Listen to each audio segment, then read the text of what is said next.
Welcome back to Very Ordinary Differential Equations. We continue our review of series talking about something I refer to as power matching and index shifting.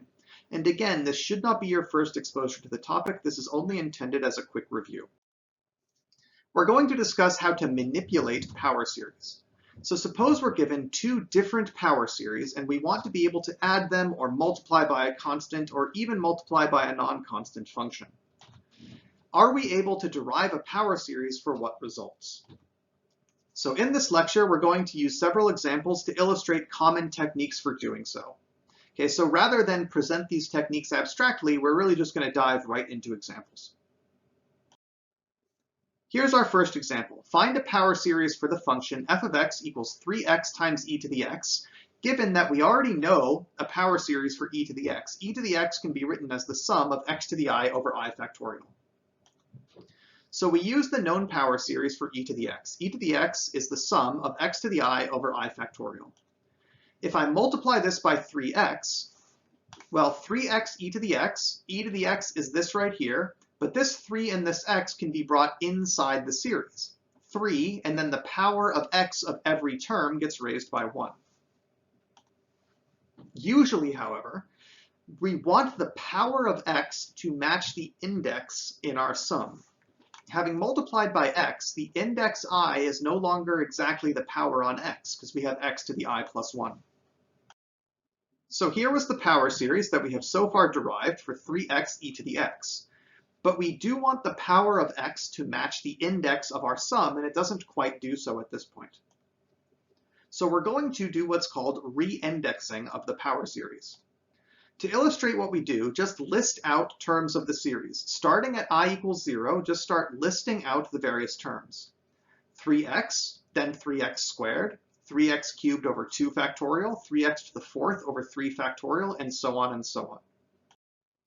So here is the power series, but listed out term by term.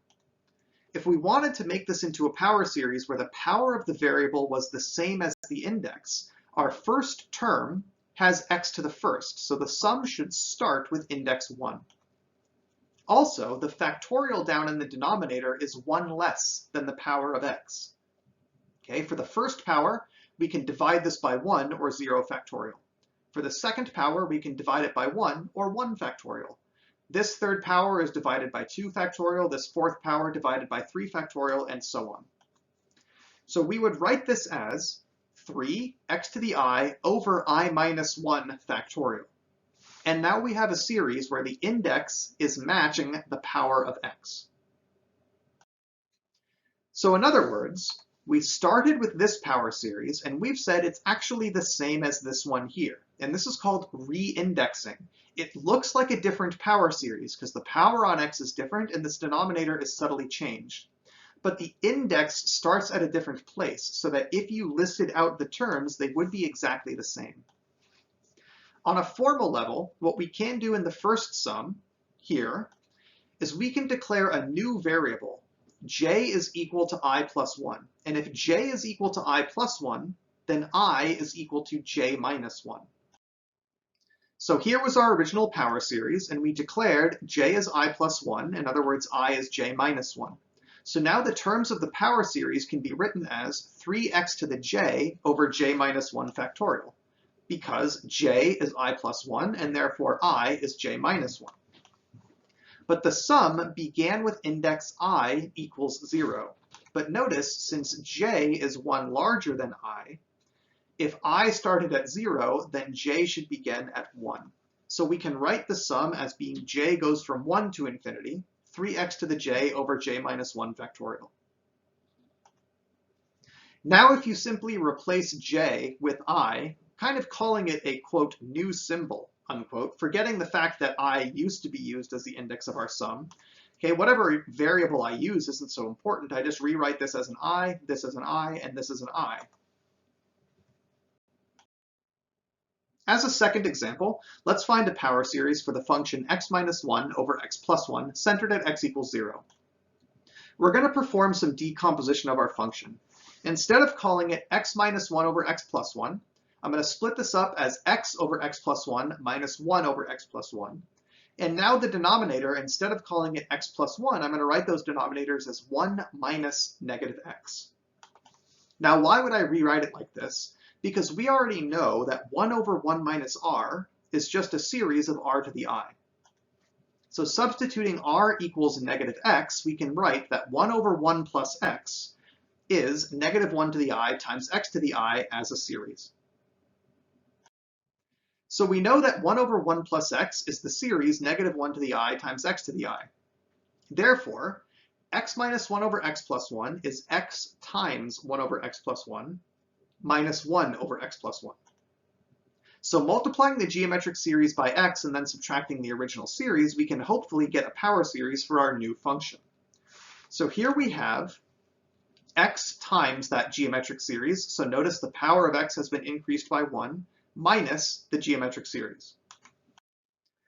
So we've written our function as a difference of two series. On the one hand, what we could do is we could just directly combine this. Okay, so our indexes match, and we would call it negative 1 to the I times x to the I plus 1 minus negative 1 to the I times x to the I, and add those up. Factor out the negative 1 to the I, and there you have it. But this isn't really a power series anymore, because we have different powers of x floating around in every term. So this isn't a power series. It hasn't satisfied the desired result of the problem, find a power series for the function. So we're not going to do that. Instead, we're going to re-index the first sum so that the power of x matches the index. So here, instead of starting at 0, okay, if I is 0, the power starts at 1. So we're going to start the index at 1 and say that's the power. But now this exponent on minus 1 is 1 less than the power of x. So instead of putting an I here, I put an I minus 1 there. So that first sum has been re-indexed, and the second one has been left alone. The good news is that these now have the same power of x. The bad news is they are indexed slightly differently. So we can almost directly take a sum. The only problem is that they don't necessarily have the same range of indices anymore, so we need to account for that. So here's what we've done so far. We've written our function as a difference of two power series with the same power of x in every term, but unfortunately no longer indexed over the same set. So what we're going to do in the second sum, we're going to take the term corresponding to I equals 0 and just put it off separately. So instead of starting this sum at I equals 0, I can say here's everything from 1 to infinity, but then I have to manually add in what I should have had for I equals 0. Now if I equals 0, we get negative 1 to the 0, x to the 0, or just 1. So this constant 1 is exactly what comes from this sum when the index is 0. So inside this parenthesis, we have all the terms for index 1 to infinity, plus the single term for index 0. So altogether, we have exactly the same list of terms here as we had here. By moving around some parentheses, I can now say I have this sum minus this one, and then I distribute this minus 1 and say minus 1. And now these two sums have the same power of x, and the index is over the same set from 1 to infinity. So now our function looks like the difference of two power series with the same power of x in every term and the same indexing set. We did, however, have to split off this minus 1 as a constant. But now those two sums, we can take the difference directly. So first, let's note, in our first sum, we have this right here, negative 1 to the I minus 1 x to the I. Now negative 1 squared is just 1, so I can multiply this by 1 freely.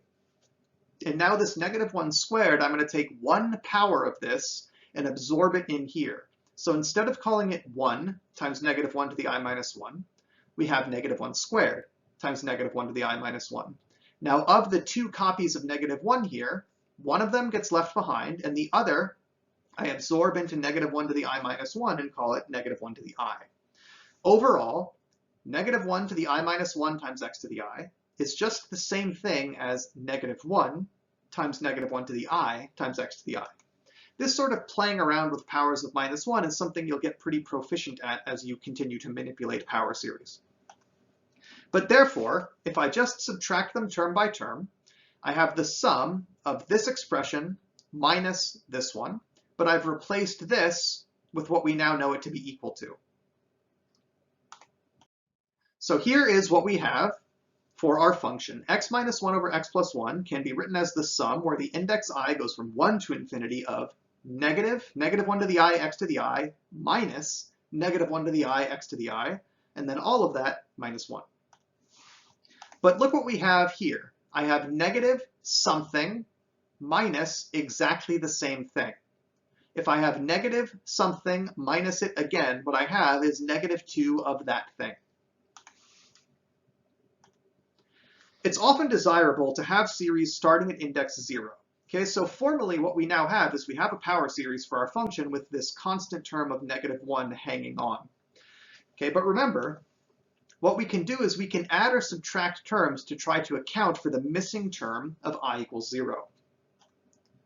So for I equals 0, we would expect to get a negative 2 here. Okay, if I place I equals 0, this is 1, and I get a negative 2. So here's what we have so far. But what I could do is I could subtract 2 at the beginning and counter it by adding 2 at the end, because this negative 2 is exactly what this sum would have produced for the index I equals 0. So I take this negative 2, which corresponds to this when I equals 0, and I absorb it into this sum. Outside my negative 1 plus 2, I just call plus 1. So if it is desirable to make sure your power series start at index 0, if they start at a different index, you can generally account for that. What would we have expected for index 0? We would have expected a minus 2. So force it to be there. But if I put a minus 2 here, I had better also add 2 to counter it out. But now this minus 2 can be absorbed into the sum because it corresponds to the index 0, and we just had to account for the plus 2 out here. As sort of a final note, we've expressed x minus 1 over x plus 1 as this power series plus an extra 1. If you factor the minus 2 out of that sum, you may recognize this a little more cleanly. So that parenthetical power series is just 1 over 1 plus x. Okay? It's a geometric series of 1 over 1 minus negative x. So altogether, x minus 1 over x plus 1 is negative 2 times 1 over 1 plus x plus 1. Forgetting all the stuff about power series, you can just verify that these two things are in fact equal. And since we know a power series for this, it's just a geometric series, if we had been very clever and expressed this function as negative 2 times a known function with an extra hanging on constant of 1, we could have just directly plugged in the power series here. As a third example, let's find a power series for the function. It's a doozy, x squared plus 1 times e to the x plus x over 1 minus x, all centered at 0. So we know so far that e to the x has a known power series, as does 1 over 1 minus x. So we derive a few things. First of all, if I take the power series for e to the x and I multiply it by x squared, I simply add 2 to every power of x. 1 e to the x was already known. And this is just the geometric series we already knew, multiplied by x, so I increase the power of x by 1 in every term.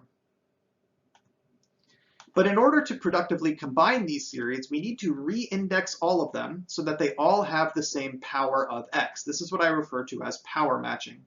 So we're going to do some re-indexing so that we always have x to the I. So let's take a look at our first series, x squared e to the x. So when I is 0, our first power of x is 2. So if I just want the power to be I should start it at index 2. Where else does I appear? It appears down here in the factorial where it is 2 less than the exponent. So if the exponent is I, this should be I minus 2 factorial. Listed out term by term, these will be exactly the same thing. E to the x already has x to the I showing up. That's good. And here, x over 1 minus x just had a single power added here. So there's not much to do. It just starts at the first power and then goes to infinity. So I just started at index 1 and go to infinity. So now we've taken the 3 terms and made them all have x to the I. So now we can combine these series very easily, provided that we're just talking about indices for which all the terms actually exist. So notice, this series only starts at index 2, whereas this one starts at index 0 and this one starts at index 1. So these series have terms that this one doesn't, corresponding to index 1 or 0. So here was our first series. Here was our second. Okay, but it had two terms that this one doesn't. So I take index 0 and 1, and I get x to the 0 over 0 factorial, 1, x to the first over 1 factorial x, and I pull those two terms out manually, leaving behind all of the rest of them, starting at index 2, going to infinity. Similarly, x over 1 minus x didn't have a term for index 0, but it does have a term for index 1. So I pull out the term for index 1 manually, leaving behind a sum that accounts for everything for index 2 and beyond. So now the three terms are a series starting at index 2, a series starting at index 2 with 2 extra terms, a series starting at index 2 with 1 extra term, and all of our series have the same x to the I in them. So it's going to be very easy to add or subtract these to one another. So let's do it. All right. X squared plus 1 e to the x. Here was x squared e to the x. Here was e to the x, including these two manually added terms. Plus x over 1 minus x was this series here with the extra added on term of just x. Well, all of the series have the same power of x and have the same indices from 2 to infinity, so I simply squish them all together. But outside the series, we still have a 1, an x, and an x, aka a 1 and a 2x. Inside that series, I can factor out the common x to the I, leaving behind 1 over I minus 2 factorial, 1 over I, and 1. So here's what we have. We have all of these series combined with some extra terms of 1 and 2x. Now there's no such thing as negative 1 factorial, so I can't just say, oh, let's pretend this started at index 0 or index 1. Okay, at index 1, I would have to account for a negative 1 factorial, and that simply doesn't exist. Okay, negative 2 factorial also doesn't exist, so I can't just account for I equals 0. So there's not much to do here. What we can, however, do is inside the parenthesis, if we really wanted, we could simplify 1 over I minus 2 factorial to be I times I minus 1 over I times I minus 1 times I minus 2 factorial. Similarly, 1 can be I factorial over I factorial. So we could combine this into one fraction if we really wanted. I would consider that highly optional. It doesn't necessarily make this any easier to work with. Altogether, what did we discuss? There are lots and lots of techniques for manipulating power series. So some common ones are index shifting or re-indexing, where a power series has its index adjusted. None of the actual terms are changed. All we do is change how they are presented. And for us, the goal here is typically to make the power of x match the index I. This new presentation might mean that your series can be combined with another one. If all of the terms have the same x to the I, they become a lot easier to add or subtract. And when we want to combine multiple series together, it's handy to do this power matching. Make sure that the power of x in your power series is just the index I, which you generally do by re-indexing different series that you're trying to combine. Once they all have the same x to the I, it becomes much easier to combine the series and do some arithmetic.